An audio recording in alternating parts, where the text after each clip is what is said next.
highlight series. This is a game against Rush that was on August 28th, so it's been about a month, but the reason I wanted to revisit this one is because there are a lot of good learning opportunities in this game. Now, you're going to hear me say a lot of the same things in this game, and a lot of them are related to defense and marking up. The good thing is we've started to correct a lot of this. So this game happened before we made the other videos and started talking about it. You guys were watching them, so I think we've come a long way. But I think it's good to revisit this and just drive it home. You're going to see the difference between when we get our heads up and find open space and open players versus when we start to dribble in the crowded part of the field, which is generally in the middle. So without further delay, we'll go ahead and jump right into this. So we're going to start off with a first clip, again, about the defensive effort here, marking up tightly. You can see there's a big gap between us and the player, and what happens when we give them space and time? Well, they can make decisions. In this case, they find the open player, and he's kind of skillful and is able to create something out of nothing. Here, again, just talking to when we win the ball, making sure that we're spread out and giving options. So if we try dribbling out of the back, and we get caught in our own box, we can give up some easy goals. So we need to have options out wide for players when we win the ball in the middle of the field. Here is another example, marking up tight. Nobody's marking him. He has time to turn, time to think. He beats one of us.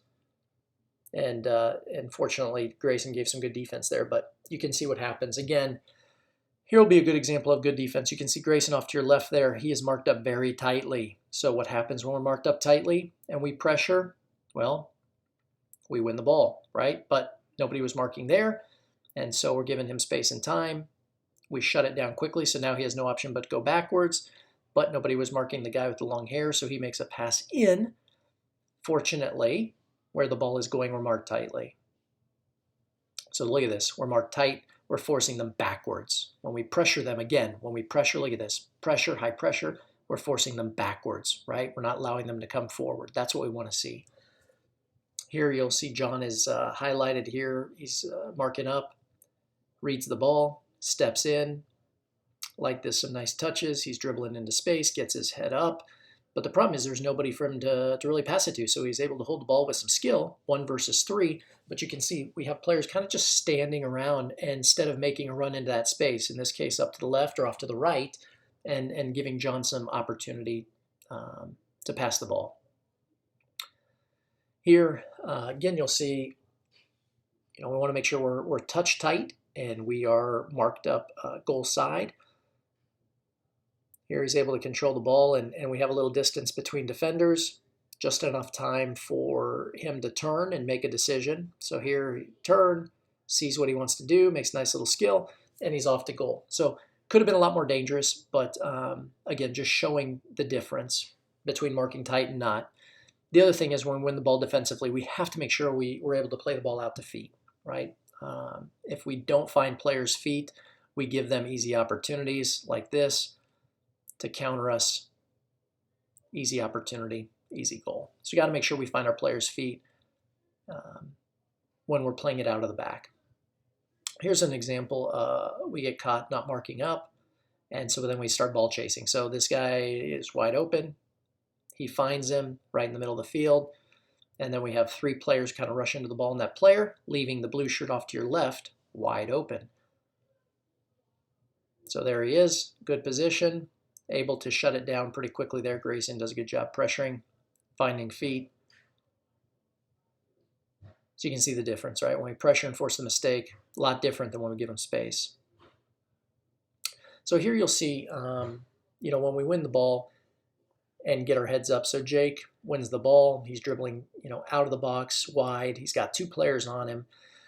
When we have more than 1 player on us, in this case now we have 3 blue shirts on 1 black shirt, we need to make sure that we're able to find the open player. Just be aware that if there's 3 blue shirts versus 1, there's got to be open players. You can see all the space on the field here. So here is going to be an example of a short corner kick. So this happens a lot. A lot of teams like doing these short corner kicks, and we have to be ready for them. In this case, we are not. So this guy runs over.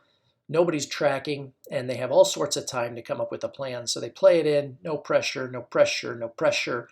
a nice easy pass into the middle of the box, and they create a goal scoring opportunity, right? So we have to pressure the ball quickly as a team. We can't just have one person running after the ball.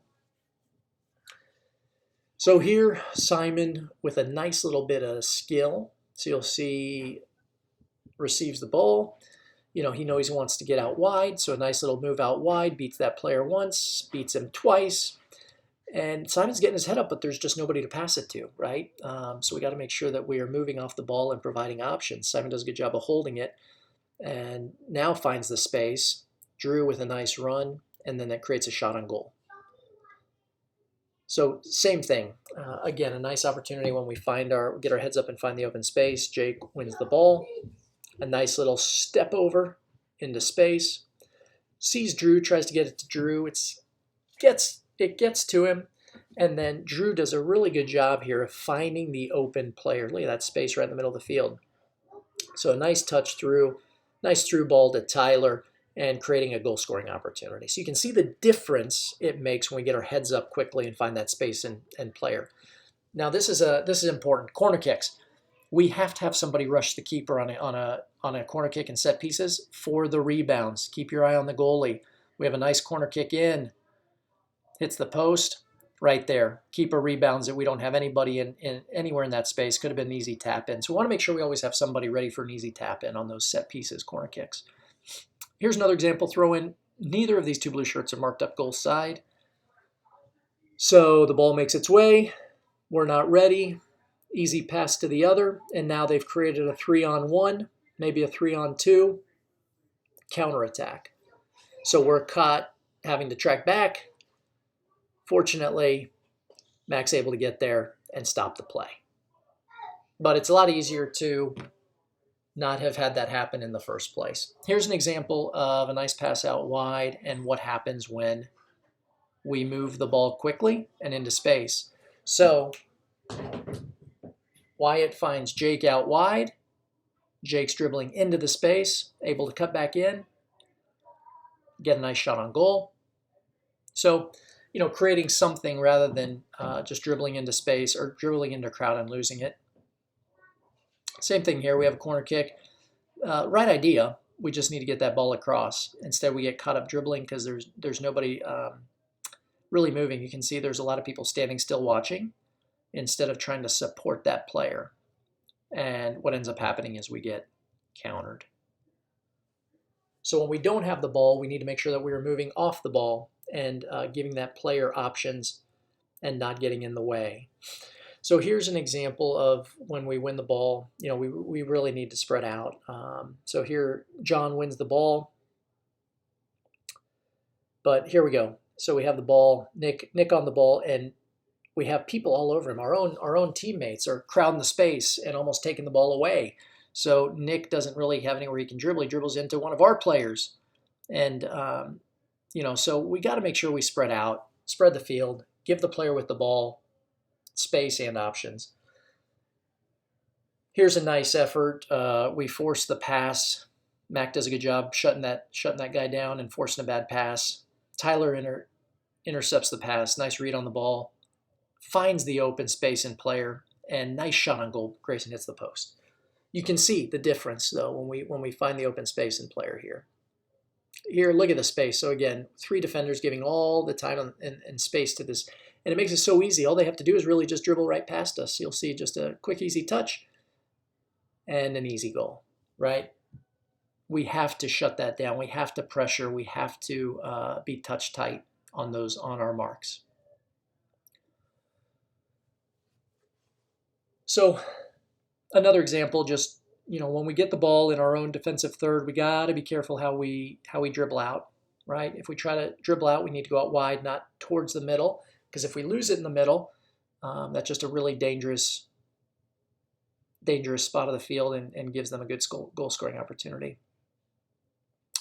Again, we dribble out, beat 1, beat 2, get caught by the third. And here's what I like. Jonas is going to come get the ball, and he gets his head up and finds the space. Look at all that space on the other side of the field. So Jonas wins it, 1 touch, 2 touch, and then into space. Wyatt does a good job, gets his head up. Look at that. Nice ball into space. John's able to run onto it, and you can see we're creating opportunities. So here, again, just not marked up tightly, right? Can't say it enough. I think we've gotten better about this, but you can see when we're not marked up tight, just real easy for him to dribble right through. John with a really nice slide tackle to end that play. Great work. So I like this. This is a nice passing sequence. Tyler with the hustle finds the open man. So Tyler's on the ball, finds Nick to your left. Nick does a really good job going to the ball, and then look at that, one touch, two touch, into space. That could have been a really good goal scoring opportunity. Wyatt touches it back to John. John gives it back to Wyatt, and you can see we counter. So again, 3-4 passes, and look at that, created a shot on goal. So here's a nice little bit of skill from Grace, and this is why I tell you guys to take your shots, right? Really nice shot outside the box. If you're in and around that box, take a shot. You never know what will happen. Here's a just really nice effort from Tyler. This is sheer effort and hard work. He wins the ball once, knocks it past him, and here's what I really like. He's fighting for the ball, but then he finds a space. He sees that 3 shirts are on him, finds that Jonas is by himself in the middle, and gives it to Jonas for a nice, easy shot on goal. That's the difference. Hopefully you guys are starting to see that. Here's an example of when we do pressure, corner kick quickly. So they have a corner kick. They're going to do the same short play, but this is Grayson quickly putting pressure, and look at that, forced the mistake. They just knocked it out of bounds. So when we pressure, we force mistakes. Here's a nice example. I like Mac was ready to receive the ball. He's out wide, but the space is behind him, not in front of him, right? So we dribbled in the middle of the field instead of back to the sideline where all the space is, and we had some people kind of standing still rather than making those supporting runs. And again, we lose the ball in the middle of the field. It can be dangerous. You can see it's 3 of our players all kind of clumped together here. Nobody's out wide in the space, so we end up having to dribble. So you can see the difference. When we're all clumped together, we have to dribble because there's no options, versus when we spread out and we start finding each other. Look at this. We're pretty well spread out. So Simon's way over on the sideline. We got somebody up top. You know, we have players taking up the space to, close to your screen here. So the ball makes its way across to John.